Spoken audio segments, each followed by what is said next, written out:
You're very welcome to the Firm and Fast Golf Podcast. I'm your host, Shane Darby. Over the past few days, myself and good mate from Royal Dublin rolled the dice on the Irish spring weather and headed west for the Firm and Fast Spring Break 2024. This past winter in these parts could optimistically be described as marginal from a golfing perspective. 11 named storms, significant precipitation, coupled with what seemed to be ever-present gale force warnings. On the upside, it has forced golfing folk to perfect the skill of trajectory control and hitting drivers off the deck. We've been fortunate that the sandy subsoil of Ballymount has at least allowed us to play golf. Alas, significant numbers of Irish and UK golfers have often not been as fortunate. During the course of a conversation with my mate Niall Higgins, some 6 weeks or so ago, it came to light that he had never played golf in the West of Ireland. Admittedly, and to my shame, it has also been some time since I ventured west of the River Shannon for golfing purposes. So, as you can appreciate, I was keen to rectify this situation to the benefit of both of us.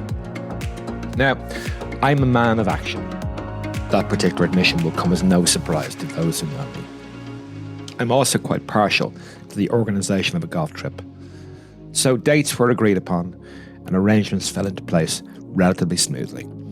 Thanks is due in no small part to Ali McIntosh, David O'Donovan, Mark Miller, Tony Cunningham, David Dunn, Jerry Maguire and Fiona Meehan Toher for their help and hospitality.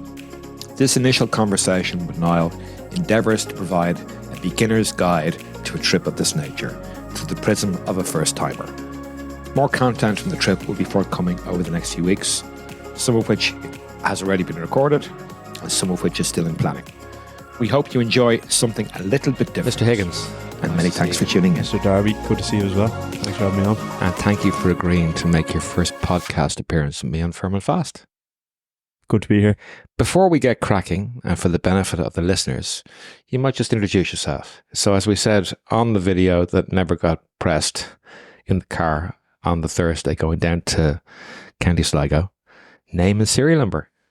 Name, rank, serial number. So, Niall Higgins, big golfer, golf enthusiast, single figure handicapper. As if that matters. Yeah, well, nice to call out. You can still be a dickhead being a single figure golfer, eh? You're not, though. That's I suppose one of those subjective ones, right? Yeah.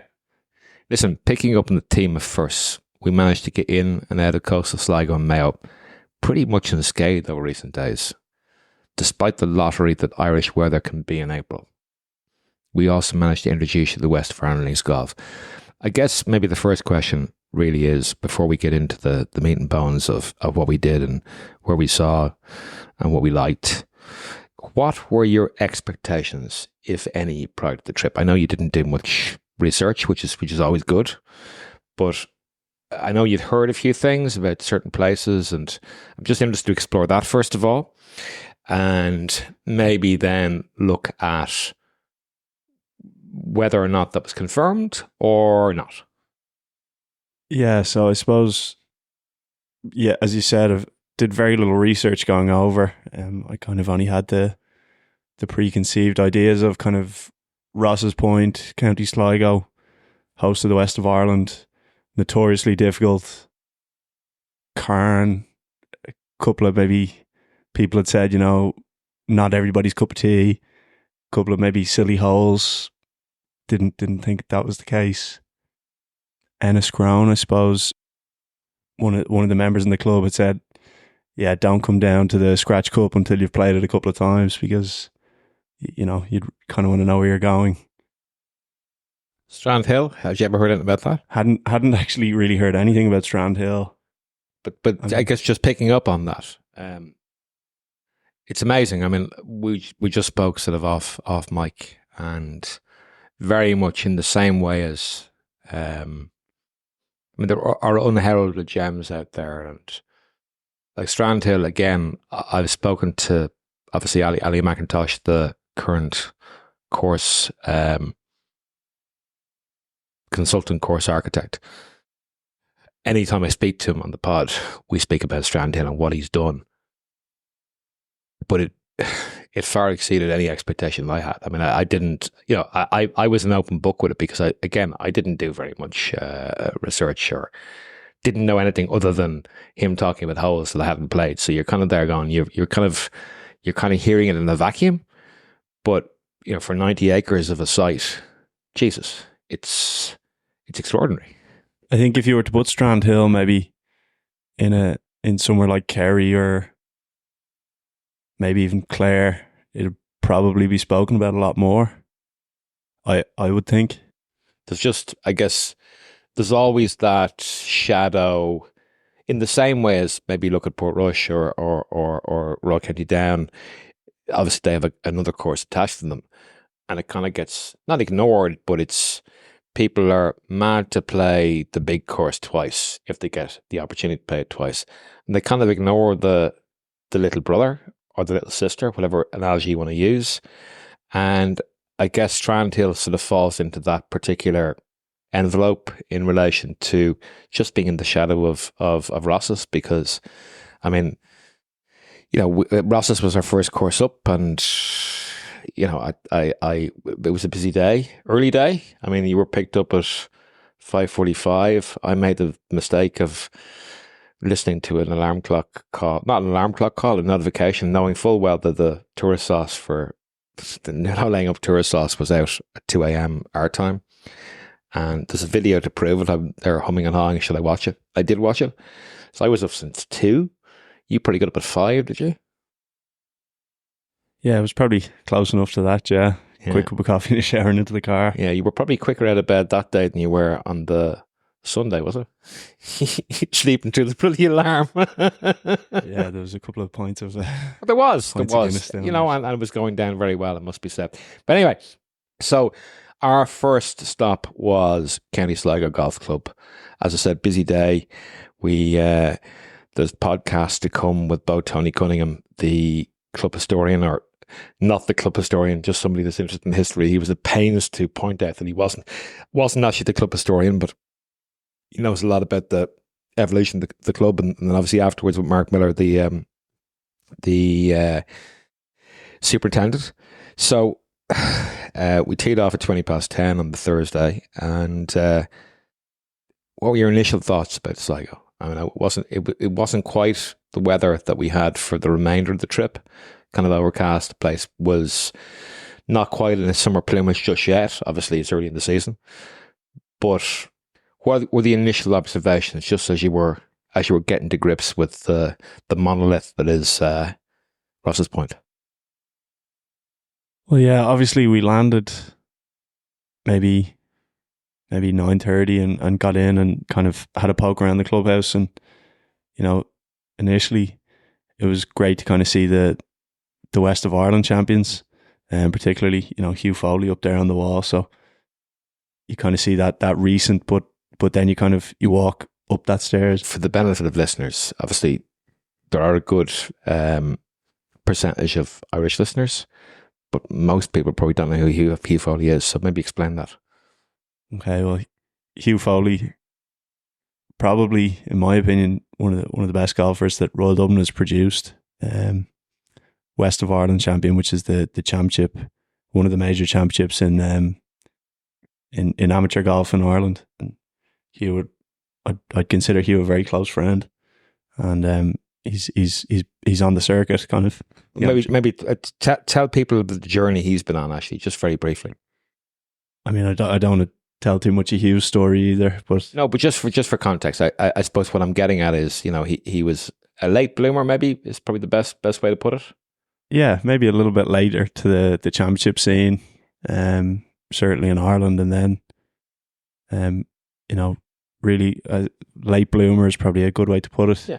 And has really elevated his name on the world stage, mid amateur championship in the States, a finalist. Fortunately, beaten by his best mate. Yeah, another Irishman, yeah. But yeah, Matt McLean. Anyway, so watch out for Hugh. He's still playing amateur golf. Just recently won the European Champs with Ireland. That's right. So anyway, where were we? First impressions. Yeah. So So I suppose getting back, it was, great to see the West of Ireland champions.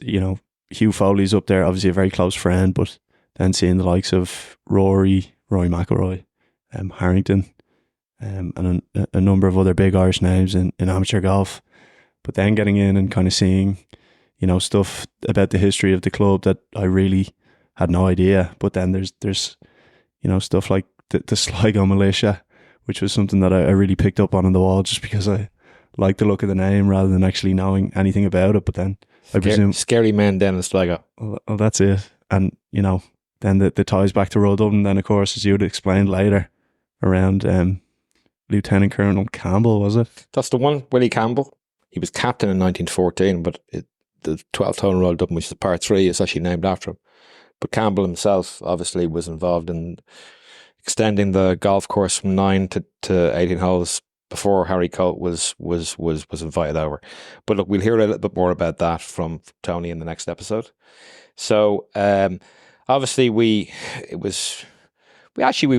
as overcast days go in April, it's pretty all right. Like, we kind of got a bit of a squall down the far end of the golf course, which was pretty grim for maybe 20 minutes.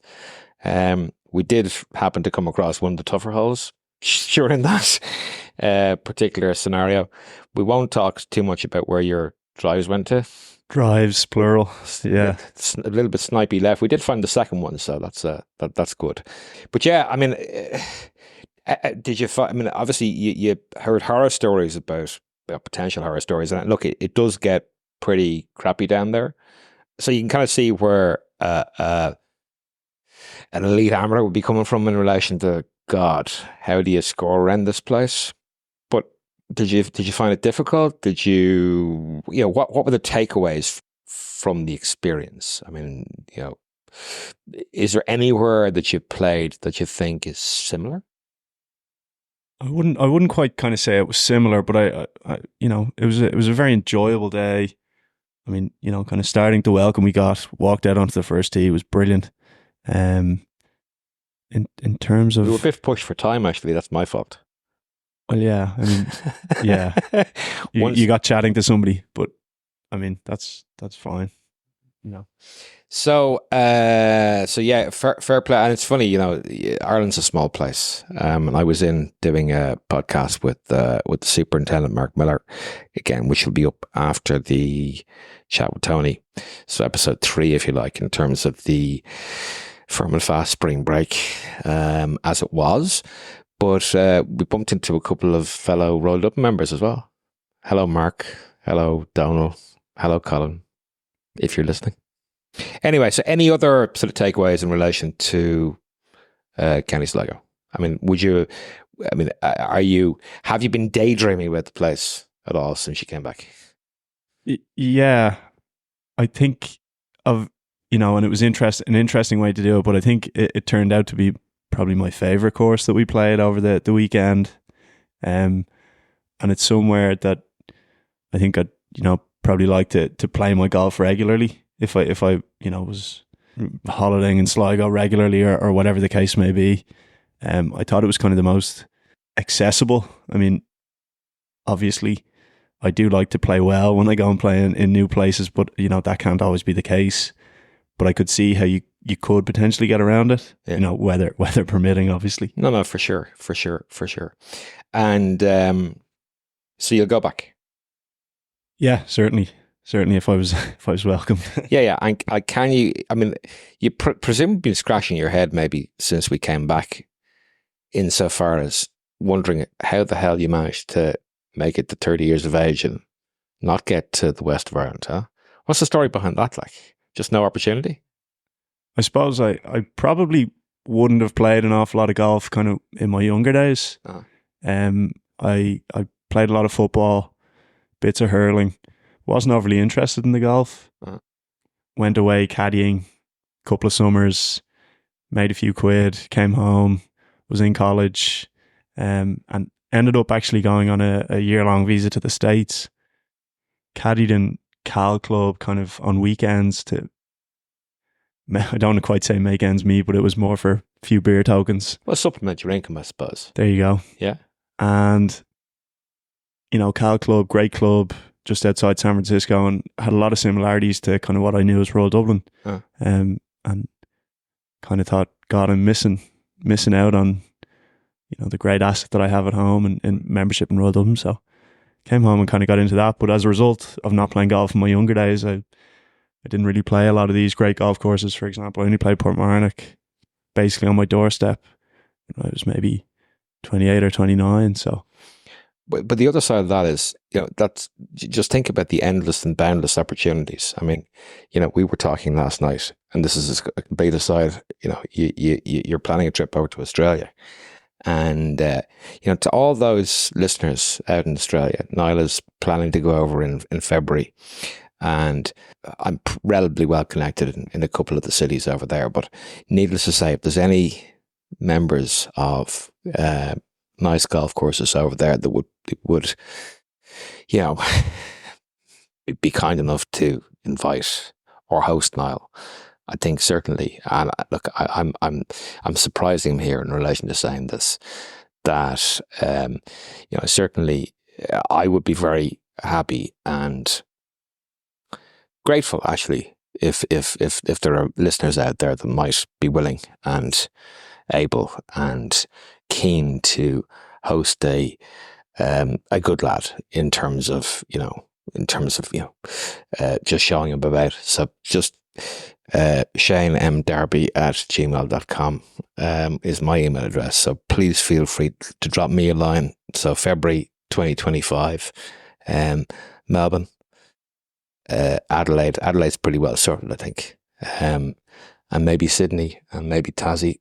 I didn't tell you I'd do that. So anyway, so we were done in Counties Sligo after I finished up. Actually, beg your pardon. One final thing, we actually had a few pints with Superintendent Mark Miller and David Dunn as well, the council member who's looking after the Mackenzie and Ebert revision and master planning process, also joined us, and he'll also join me for a pod. I'm actually recording that tomorrow as we speak.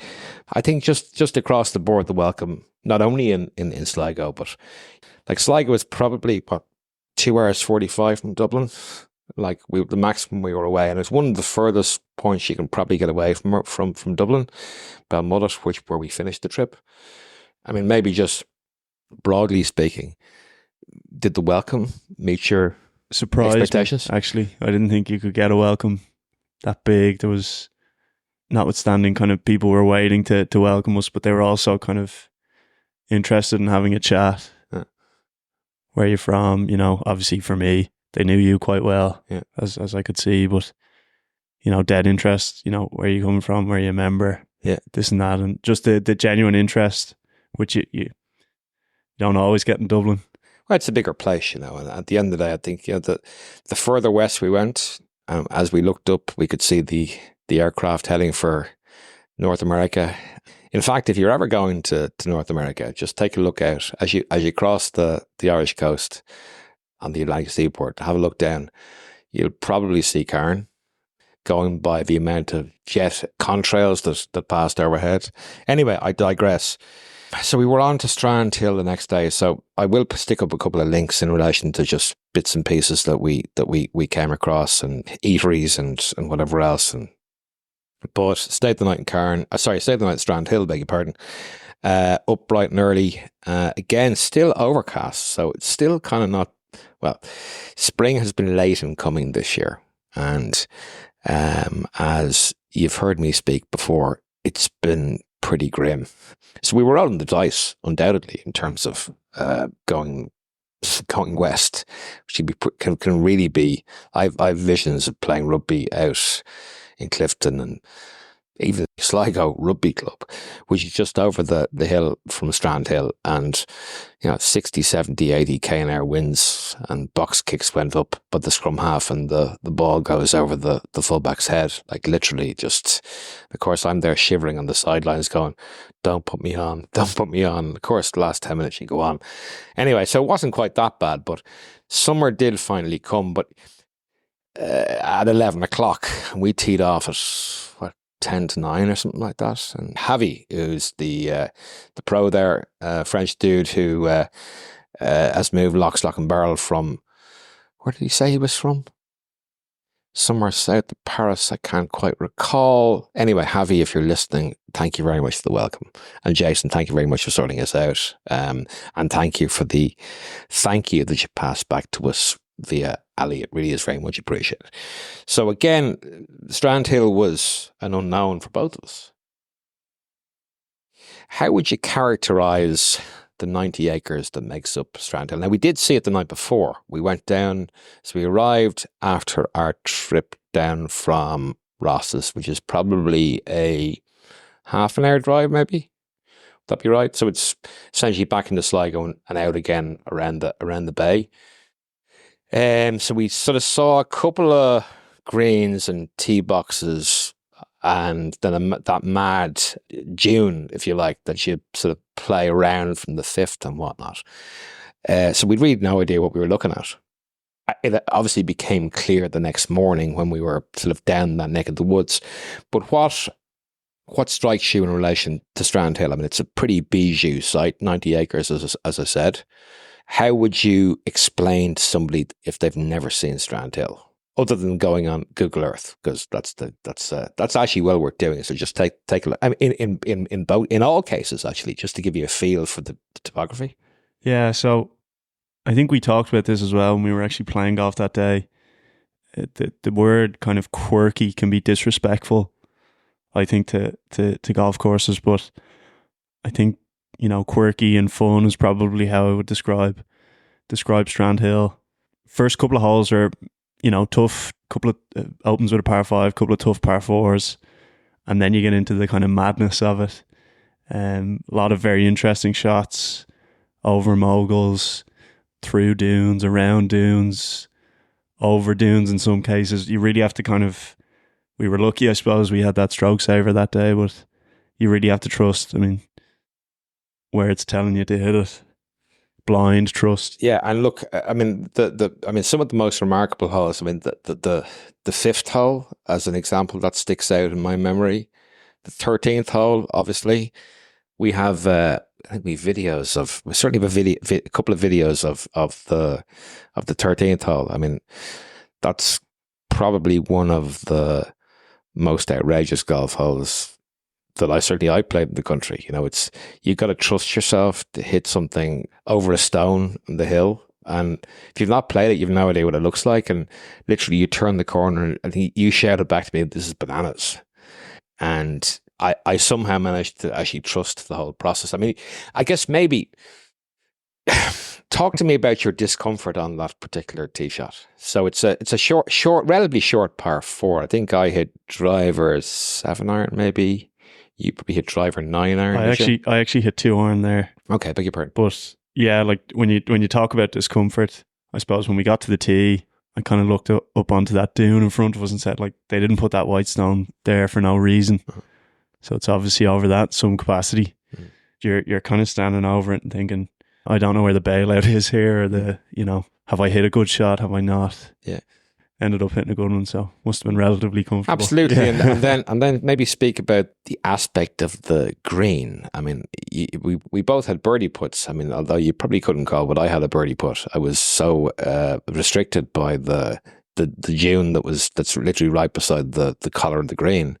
Sort of choppy sort of birdie attempt.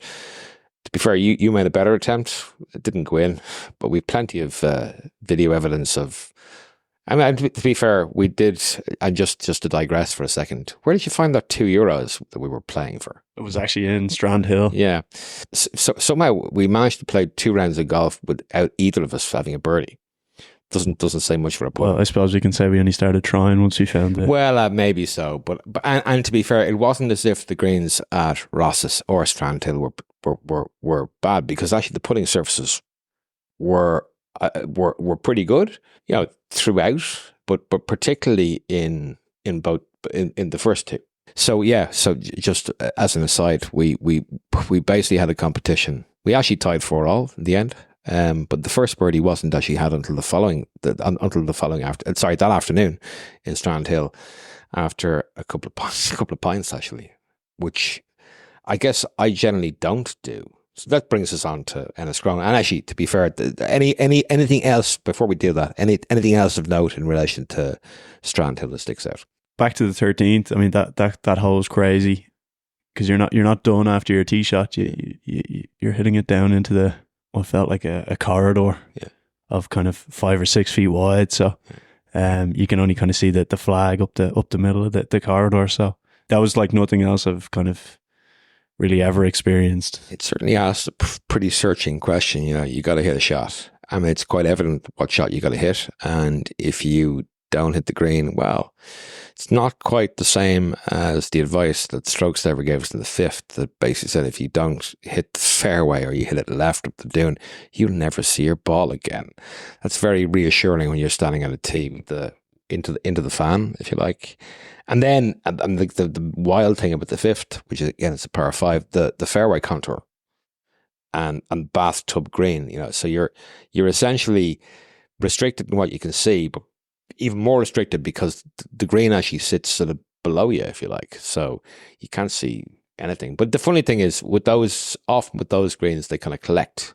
So it's kind of there's collection zones, and it's, I guess maybe speak about. We had a conversation over the course of the trip about blindness and adventurousness, shall we say. A lot of people don't like blindness because they can't see where they're going and they don't think it's fair.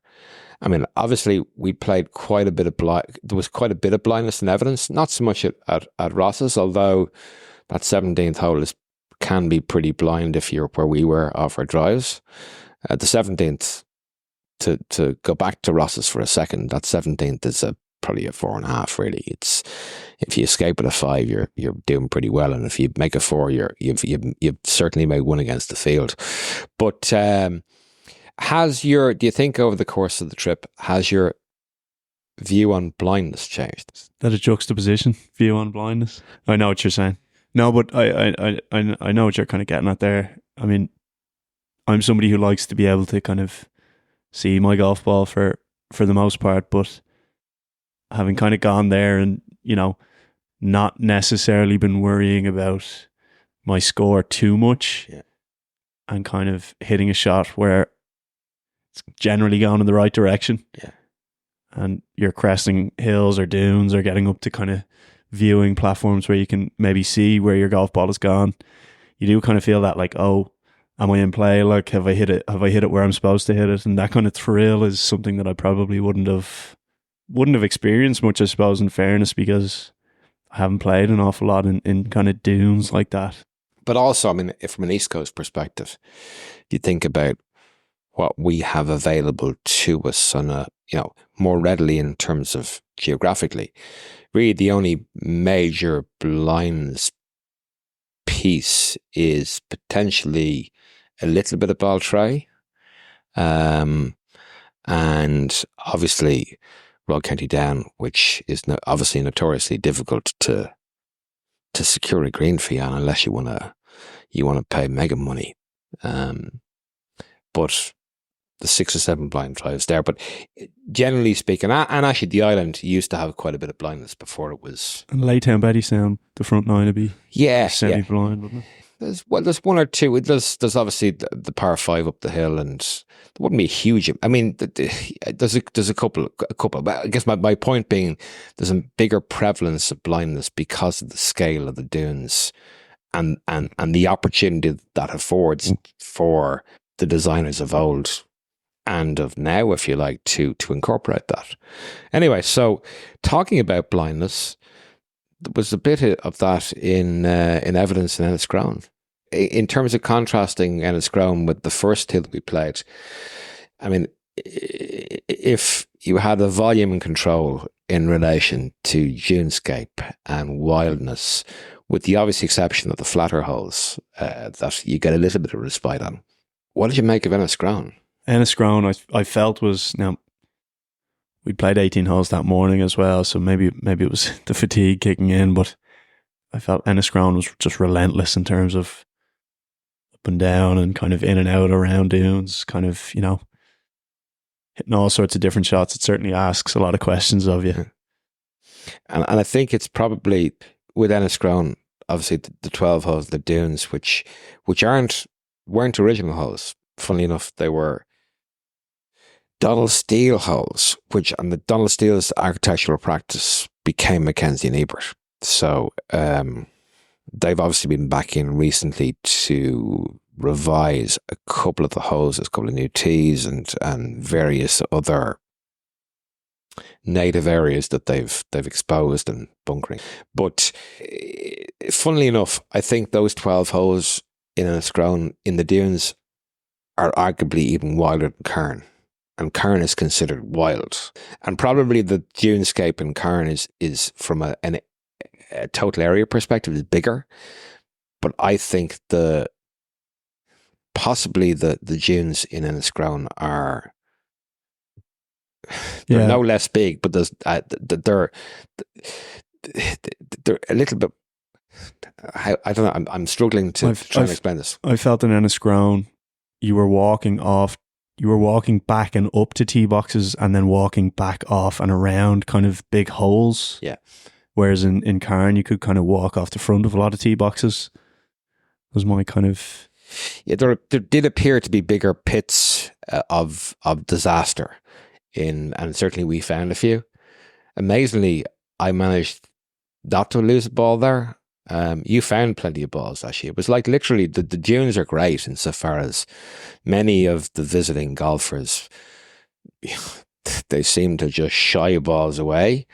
And if you were looking for your ball and you were sensible enough to do a little bit of stamping around the place, it was like a ball factory or a ball machine. It was quite bizarre. You certainly were a beneficiary of finding plenty of maybe North American, maybe German, maybe Irish balls. Probably ones. So I mean, always happy. Didn't disappoint. Yeah, always happy to find them. Yeah. Anyway, so what? So look, we'll go through sort of favorite holes and all this sort of stuff in a minute or two. But final location with Carn. And, in terms of a trip, it kind of works quite well in that Counties Sligo is half an hour from Strandhill. Strandhill is 40 minutes from Enniscrone. And Enniscrone, I think, is an hour and 15 minutes from Carn. As an aside, I remember going up to Carn the first time and you get to the Clooney roundabout in Sligo and you think, that's grand, nearly there. And the road has improved, thankfully. But the bones of nearly an hour and 50 away from Sligo. It's a significant, and you only realise it when you're actually heading back to Dublin, if indeed you are heading back to Dublin when you leave. It's 4.5 hours away. Like it's a long way away, and the welcome that Jerry and Maguire, not that Jerry Maguire by the way, show me the money, and Fiona Meehan Tower dish out, not only to us but to everybody. I mean,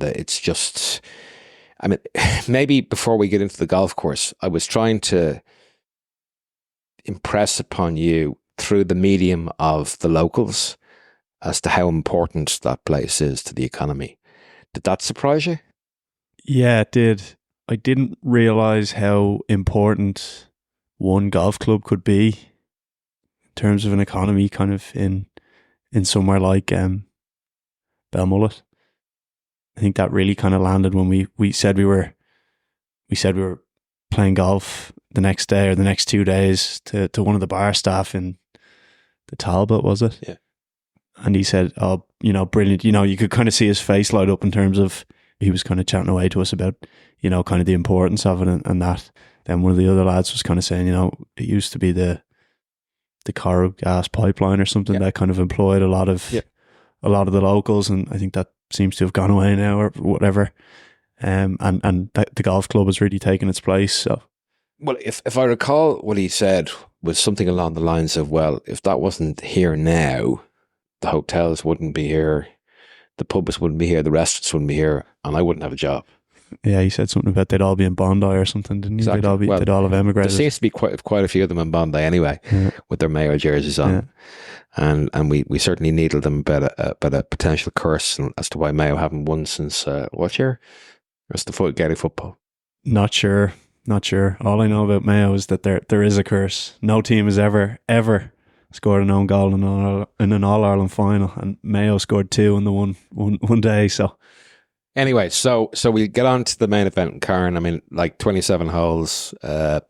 Obviously, when I was there, first of all, it was the original Hackett holes, which Wild Atlantic Dunes or Ali Backdashes Kilmore 9 came on the scene maybe 8, 9, 10 years ago, something like that. It's pretty spectacular, yeah. Yeah, kind of lost for words, I suppose, in terms of, you think Enniscrone is big, and then you kind of land in Cairn. It's not necessarily a bigger scale, but it seemed kind of a broader scale, if that makes sense. I mean, words I would use to describe Cairn is authenticity, honest.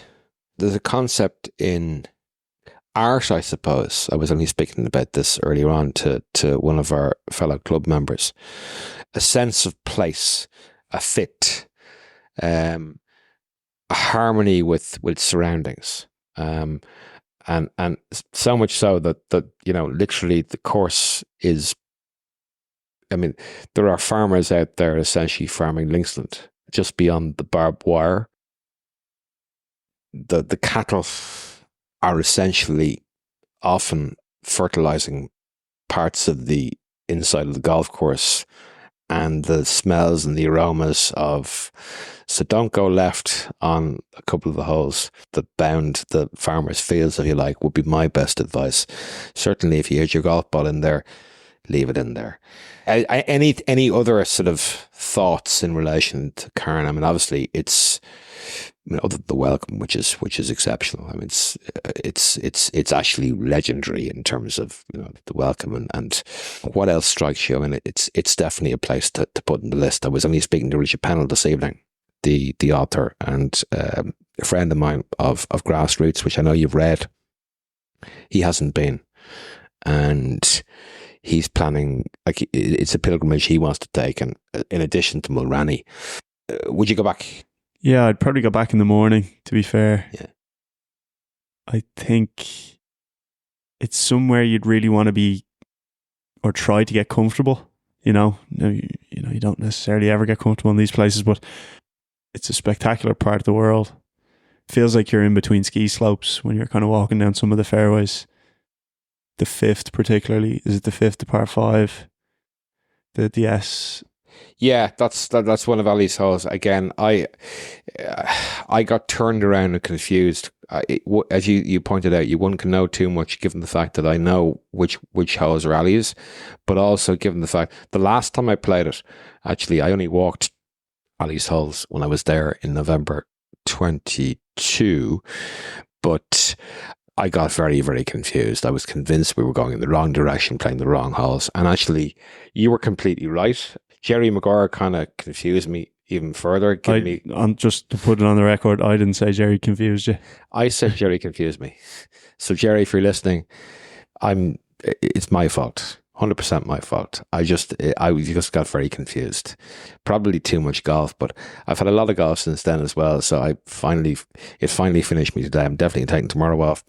Anyway, listen, we'll get on to just accommodation options and stuff. And obviously we stayed in an Airbnb in Strandhill, which was grand, no issue at all, and a really, really nice Airbnb in Belmullet. So I'll stick a link up actually to the first one was functional. The second one was exceptional. Really, really nice. Maybe 5k away from Belmullet. It was Shra, wasn't it? Shra, I believe. I butchered that when I was saying that to Fiona originally. But in terms of Ross's, you've got the Rousing SAS, which is just down the road. The Glasshouse Hotel, which I believe Mark and Colin and the Royal Dublin lads were staying in. That's in town in Sligo. In terms of Enniscrone's accommodation options, when I was up there originally, there was basically no hotel, which I believe. There's now the Diamond Coast, which is literally just down the road. And from a Belmullet perspective, you got the Broadhaven Hotel, which is on the way in, and the Talbot, which is in town. And apparently the Lobster Pot is the place to be. They call it the Lobster Pot. It's McDonough's pub. They call it the Lobster Pot apparently because once you go in there, you kind of get stuck. We didn't frequent that, given the fact that we had a few pints in the Talbot instead. In the hope we arrived actually getting a bit of dinner, but we ended up just having crisps and a few pints, which was perfectly fine. And then checking in late. I think we were late both nights, but hey ho. So they say that imitation is the best type of flattery, and this may or may not make the final cut, but we'll see how we get on. So a 4-word review is something that Matt Mollica and Scott Warren of the Australian Golf Passport podcast have been espousing of late, with not only the No Laying Up lads, but obviously on their own golf podcast, the Australian Golf Passport podcast. So if you haven't listened to that, that's well worth a listen. So I have one for Strandhill, which I pulled out actually on the golf course. So obviously the first rule of Fight Club is don't talk about Fight Club.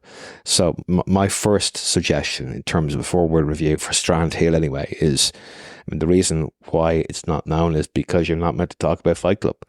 That's number one. So is there any 4-word review you can think of for, let's say, Cairn?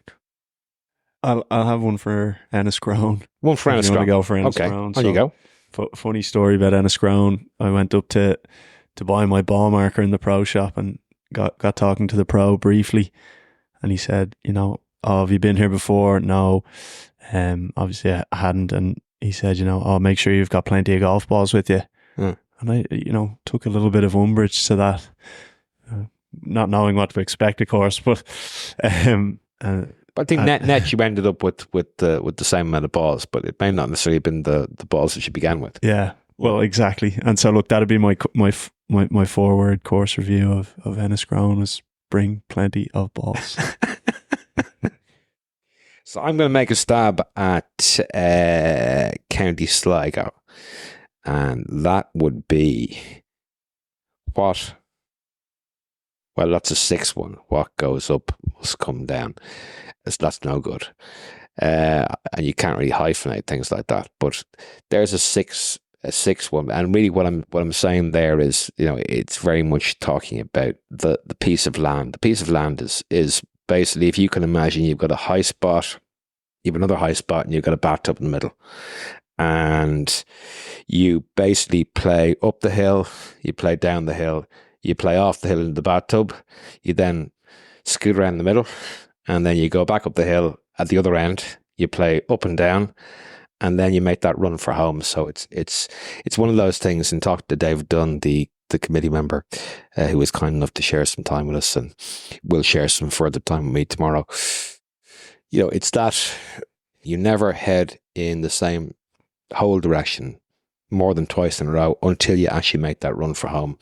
And it's that compression and release in relation to, there's always a reveal in terms of it creates tension in terms of you kind of play into corners and out of corners, and there's just the vistas that you encounter along the way are pretty spectacular. And when you walk off 12, which is the final 6, just the drama builds, and you didn't know 17 was coming, but if you played it before, it's pretty much all you can think about. Yeah, I could see that. I mean, the concept, or the kind of, even the turn of phrase, the run for home. I mean, you're looking at home the whole way, coming down that run, and it was a lot of fun. Look, we're doing pretty poorly here. So not poorly, I'm doing pretty poorly here. I think in terms of Cairn, it's maybe honesty, authenticity, place,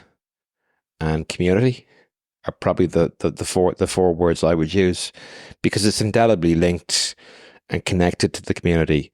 It knows exactly what it is. It's not pretentious. It's not trying to be something else.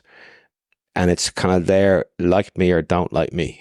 It's they know who they are. They know they are. Yeah. And it's that's not to say that Sligo or Strandhill or Enniscrone isn't authentic, but because it's so far away, it's a bit like the experience or the feeling I had when I went to Barnboucle the first time, the only time. I was waiting 17 years to get down there, And actually, the getting there, and you probably feel that more if you travel directly there. The anticipation builds, and this is the same for going to Sligo as well. But it's that as the kilometres tick over, you realise how bloody far you are away, and those that are welcoming you know how far you're coming. So it kind of just builds, K by K, and there's a reward at the end. And such a satisfying reward as well. I mean, it's probably not the place you'd play every day. It's not. Obviously on a trip you do and would happily play it every day. But is it the course that I'd like to play every day as a member? Jeez, I think it'd beat the shit out of you. Yeah, it was so tough. And we played it in pretty much no wind as well, so it's like as we said, the sun came out at 11 o'clock on the Friday at Strandhill and didn't go away, and we were sitting on the back terrace overlooking the golf course before we left, and we were actually bemoaning the fact that we didn't have shorts with us. Now, a bit of that may have been sweating out the alcohol from the night before, and I'm sure it was, but I mean, that's part of a golf trip anyway. I mean, there's a good mate of mine, Peter Ormandy, if you're listening, in Adelaide, and he maintains there's nothing like a golf trip. And he's right. There isn't anything like a golf trip for golfers. Probably not for everybody, but there's probably nothing like a flower arranging trip if you're into flower arranging. I mean, it's often probably likened to a ski trip maybe or something 100%. Like that. You've activity, you know what you're doing every day. There's no questions. There's no kind of real decisions to be made. It's really kind of, you go play golf, and then, whatever you do, you get food, you go for points, whatever it might be. But the golf is the kind of main attraction. And yeah, I guess one point again, where I have, so in terms of Enniscrone, we got Enniscrone, we got Cairn, so we got Strandhill, and we've spoken about Sligo. So we're going to move on, and before we do, obviously, just pointed out to you as we were coming down the final stretch in Enniscrone, and we looked out, I think it's Clala Bay, on the mouth of the Moy, and Bartra Island, which at one point was owned by Sir Nick Faldo, and he was going to develop a golf course out there. Ultimately, there was some problem with title, and there's actually a Scratch TV video about 10 or 12 minutes, so check that out in terms of the linksland that's out there. I don't think it'll ever become a golf course. Not now, anyway. No, not now. It presumably is a site of scientific SAC, which would be a site of environmental protection, if you like. But anyway, we're going to finish off with a couple of awards, right? So, what was your favourite course and why? Have to say Ross's. Okay. Why did you like it? Why did you like that above the rest? Trying to put you on the spot here. I think it was kind of that accessibility piece. It wasn't kind of around the huge dunes. While they're fun, yeah, I kind of picture my favorite course being somewhere I'd like to maybe be a member or play my golf every day. So that's kind of my criteria or metric. Yeah, so that's the course then also then you join if you had the opportunity. Yeah, I did. I suppose that there's honesty there. I didn't know that question was coming, but yeah, we'll be the same. Yeah. Okay, that's fine. I'm not trying to blindside you, but so this is really just the first thing you think of. There's no right or wrong answers. Favorite holes? 13 in Strandhill. 13 in Strandhill. Okay. Yeah. Favorite hole? Perfect. That's a great answer. Best meal? Curry and Enniscrone. Curry and Enniscrone is really, really good. Yeah. It took a while coming, and we were, as a result, I was doing a lot of talking, but in fair dues to you just on that regard, you had to listen to me for 4 days. That's all right. That's an experience. Hopefully I behaved myself most of the time. You were grand, yeah. Best welcome? Cairn, hands down. Yeah. Best pint of Guinness? You took plenty of pictures. Yeah, I would say the Talbot, actually. Yeah, I think there was plenty poured. And who pulled the best pint of Guinness? Monica. If you remember, she was there the second night, I think. She was, and she in fact was there the last time I was there. So she did. She was delighted when you told her she poured the best pint of Guinness. So you I think you listened to some of the Fried Eggs explorations, and just to clarify, as two Paddies talking, I'm not a Guinness drinker, but Andy and Brendan were postulating, so everybody says in Ireland that everyone has the best pint of Guinness, but they were kind of wondering, why is the Guinness better in Ireland? So just, I have a theory on that, but obviously you as a Guinness drinker, why is the Guinness in Ireland better than elsewhere? I think you could probably go two ways about it. From a technical standpoint, the glasses are pretty important, and the proximity to the keg, and kind of how long it's in the lines, that kind of stuff. Yeah. But I think it suits our kind of culture quite well in a sense that it's slippery. I was gonna say a bit warmer than most. Okay. It kind of lines up with our welcomes.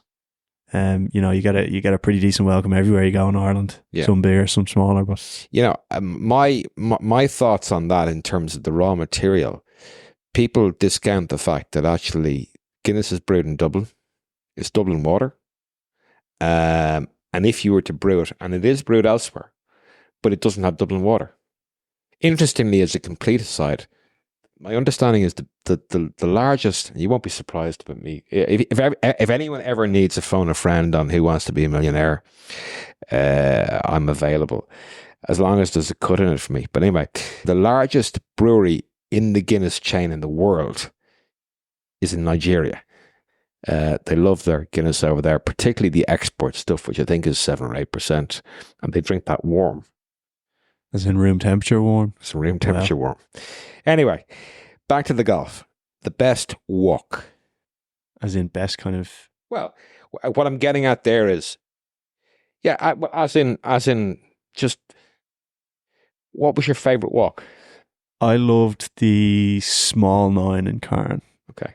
A little bit flatter. We were obviously carrying our clubs, but we kind of never went back on ourselves in terms of that's walking back to tee boxes and stuff. So that's what was, and this is why I've confused myself at times. So that was the original front 9. It's the when you're playing the Wild Atlantic Dunes, it's the 9 you don't play. So it's the one kind of out on the periphery, in, as you say, in the flatter land. Now it's sedate, but it's by no means sedate. There's plenty of interest, and actually, it's pretty bloody long when you play it off the back. We weren't even the back. We played the kind of metal tees. We played the metal day, yeah. And actually, one thing that we must mention is that we played 2 9s. Sorry, we played 9 on the Saturday afternoon, and we played 15. Don't ask why we only played 15. We just did. We made an executive decision after 7, to avoid a clatter of 4 balls that were in front of us. So we made the right decision. But we actually played those 2 occasions, but 9 clubs, which was I've talked about this for a long time. So thank you for inspiring us to do that. That really was good. The most fun, Strandhill. A variety of shots, I think, feeds into that. Yeah. Best views. That's a good one. I think Enniscrone, the last kind of 4 holes of Enniscrone were class. The sun was setting. It was golden air, there's nothing like that. And to be fair, we were probably delirious at that point as well.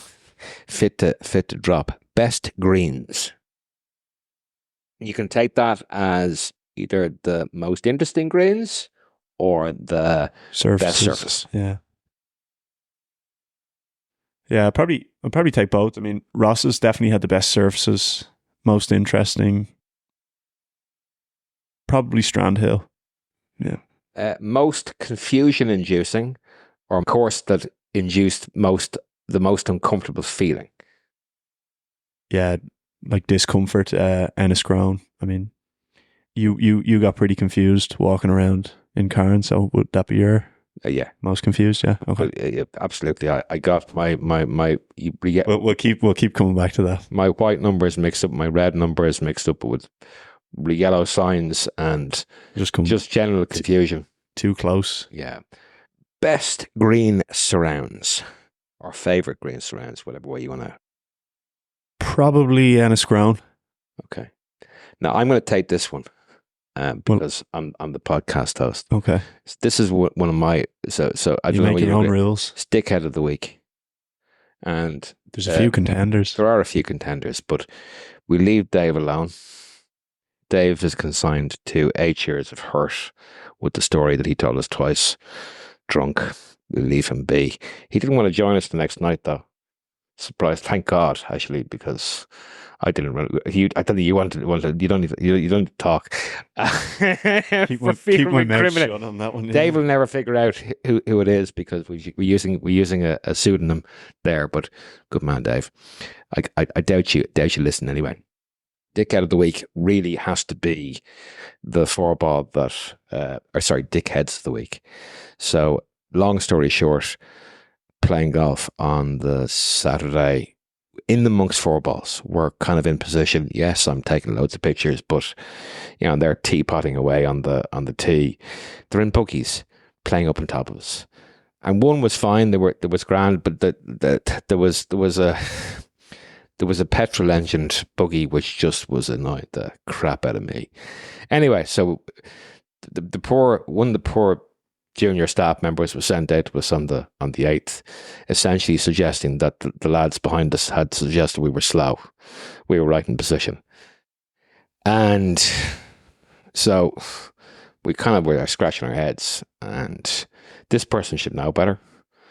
And the kid nearly got an earful. Well, he kind of did get a bit of an earful. The kid did. But you know what? Life's too short. We were on holidays. And had that happened anywhere else, there would have been words said. But, at the end of the day, I was chatting to somebody this morning. His initials are GK. He's probably listening. And he wouldn't have stood for that. I'm just going, what do you do? Have a scene? Yeah, maybe. But anyway. We enjoyed the game much more. Yeah. So, So, Jeff Shackelford speaks of a way of assessing golf courses. And maybe if we go through each of these, so he speaks of a formula of RED. So do you remember all the holes? Would you play it every day? And would you take your dog for a walk? So we'll just go quickly through Ross's. Remember all the holes? Yes. Would you play it every day? Yeah. Would you bring your dog for a walk? If I had a dog, okay. Yeah. Strandhill, do you remember all the holes? Most of them. Would you play it every day? Maybe in the evenings during the week. Okay. So probably not every day. And would you bring your dog for a walk? No. Okay. I don't think so. And I think in terms of the last two, I think you would remember all the holes in Enniscrone and in Cairn. I don't think I'd play both of them every day. It's just they're just a little bit too much, particularly knowing the vagaries of the weather, particularly like that means you're playing during the winter. But I would take my dog for a walk. It'd be a pretty energetic walk, and you might be pretty flat afterwards. But so 2 out of 3 isn't bad, So that really concludes the chat. I just want to once again thank you for your time this evening and for putting up with me for 4 days. There's more to come, certainly for you in the West. We've got a golf season ahead of us. I'd like to wish you the best of luck for that. I know you're hopeful of contending in the Golf of the Year at Royal Dublin. That's why we planned our little trip the particular weekend, because there wasn't a Golf of the Year event on. Didn't it work out well? It worked out very well. Weather was great. Yeah. So any concluding remarks to all our international listeners out there? Get yourself to the west of Ireland. West of Ireland, massively underrated. Yeah. And actually, one final thing, and it was nice to see the fried egg boys actually stay in an area rather than do the usual North American thing of trying to play 36 a day and fly around the country in 2 weeks.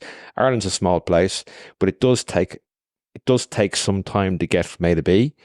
So base yourself in an area, be it Mayo and Sligo, be it Donegal and the North Coast, be it the East Coast, or be it the Southwest. There's plenty to do, plenty to eat and drink, and it's kind of cool to get a feel for where you're staying too. If you're jumping on a bus straight after your game of golf or whatever it is, you might get that kind of. But you almost lose a feeling of where you are and where you're playing because you're not in a place long enough to actually take in the vibe and the ambience, I think. And the various different places in Ireland the contrast is quite big, even though we're such a small country. And even you can travel out the road and the accents are different, which is funny. But just to finish with one story, there was an American that I bumped into on Monday, and it's a word of warning really with regard to traffic, particularly if you're trying to negotiate Dublin traffic. Don't assume that just because it's one way in the States that it's going to be the same here, because this poor person stayed in Portmarnock and decided to go through town, and he missed his tea time. But he decided to leave at 8 a.m. in the morning and going through town. It took 4.5 hours to get to Arklow. Use the M50 if you're going to Arklow from Portmarnock. You really need to leave at 6 o'clock in the morning, 6:30, because that's what we did. We had no problem with traffic. Sound advice.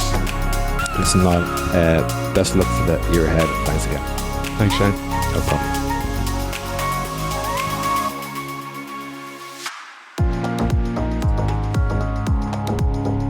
Just before we sign off, I have a wee little favour to ask. If you're enjoying the show, it would be great if you could give it a star rating and maybe even a written review on your particular podcast platform of choice. It really makes a difference and will be very much appreciated. Many thanks for considering the request. Until the next time, happy golfing.